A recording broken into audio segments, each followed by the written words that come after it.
அஸ்ஸலாமு அலைக்கும். இறால் கிரேவி தான் நான் இன்னைக்கு மதியத்துக்கு சமைச்சிருந்தேன். இறால்ல அதிகமான கால்சியம் சத்து இருக்குங்க.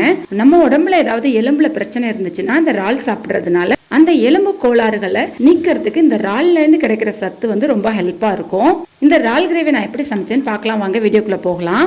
2 பல் பூண்டு, 2 பச்சை மிளகாய், ஒரு கைப்பிடி அளவுக்கு கொத்தமல்லி தலை, 2 கொத்து கருவேப்பிலை, ஒரு பெரிய பல்லாரி, ஒரு பெரிய தக்காளி எடுத்திருக்கேன். இது எல்லாத்தையும் மிக்சியில் போட்டு அரைச்சி பேஸ்ட் மாதிரி எடுத்துக்கலாம். ஒரு பெரிய பல்லாரியை பொடிசா கட் பண்ணி வச்சிருக்கேன். ஒரு கொத்து கருவேப்பிலை எடுத்திருக்கேன். ஜீரகத்தூள், மிளகாத்தூள், மஞ்சள் தூள், தேவையான அளவுக்கு உப்பு, தாளிப்புக்கு பெருஞ்சீரகம், முழு பெருஞ்சீரகம் எடுத்திருக்கேன். இதுதான் இந்த கிரேவிக்கு தேவையான மசாலா.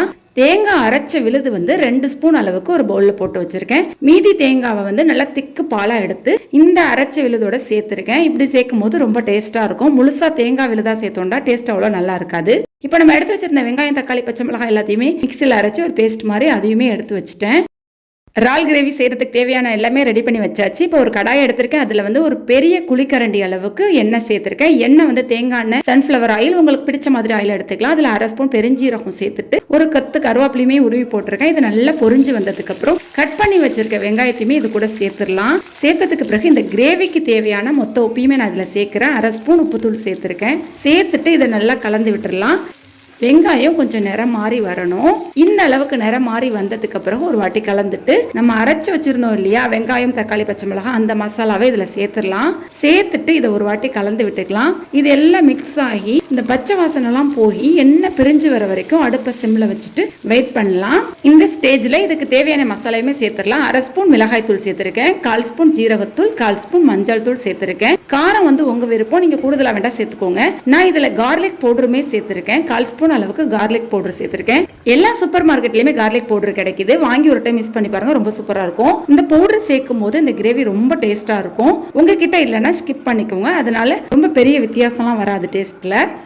இப்போ இந்த பச்சை வாசனை எல்லாம் போய் எண்ணெய் பிரிஞ்சு வந்ததுக்கு பிறகு ஒரு வாட்டி இந்த மாதிரி கலந்துட்டு நம்ம எடுத்து வச்சிருந்தோம் இல்லையா தேங்காய் பால், அந்த தேங்காய் பால் இது கூட சேர்த்துடலாம். சேர்த்துட்டு இதை நல்லா கலந்து விட்டுறணும். கலந்து விட்டுட்டு இது நல்லா சுண்டி இதுல இருந்து எண்ணெய் பிரிஞ்சு வர வரைக்கும் வெயிட் பண்ணலாம். அடுப்பை மீடியமான ஃப்ளேம்ல வச்சுட்டு இடையிடையே கிளறி விடுங்க. இது நல்லா சுண்டி வரணும், அது வரைக்கும் வெயிட் பண்ணலாம். ஏன் இப்படி சொல்றேன் அப்படின்னா, இறால் சமைக்கும் போது ரொம்ப நேரம் சமைக்க கூடாது. சமைச்சோம்னா இறால் ரப்பர் மாதிரி ஆகிடும். அதனால முதவே நம்ம மசாலாவெல்லாம் கரெக்டான கன்சிஸ்டன்சி கொண்டு வந்துட்டோம் அப்படின்னா இறால் லைட்டா வேக வச்சு எடுத்தோம்னா ரொம்ப சூப்பரா இருக்கும். இப்ப நல்ல மசாலா சுண்டி வந்துருச்சு. இந்த ஸ்டேஜ்ல நான் இறால் சேர்த்திருக்கேன். இறால் குறைஞ்சபட்சம் 5 நிமிஷம் அல்லது அதிகபட்சமா 8 நிமிஷம் வெந்தா போதும். அந்த அளவுக்கு வெந்துச்சுன்னா இறால் நீங்க எவ்வளவு பெரிய இறால் சேர்த்தாலுமே ரொம்ப டேஸ்டா இருக்கும். நீங்க அதிகமான நேரம் வேக வச்சிட்டீங்க அப்படின்னா இறால் ரப்பர் மாதிரி ஆகிடும், அந்த டேஸ்டே மாறிடும். இப்போ இதை நல்லா கலந்து விட்டுட்டு அடுப்பை சிம்ல வச்சுட்டு நான் 8 நிமிஷம் வெயிட் பண்ண போறேன். 8 நிமிஷம் கழிச்சு இந்த கிரேவி எப்படி இருக்குன்னு பார்க்கலாம். பாருங்க, இந்த மாதிரி எண்ணெய் பிரிஞ்சு நல்லா அந்த மசாலா எல்லாமே வத்தி வந்திருக்குது.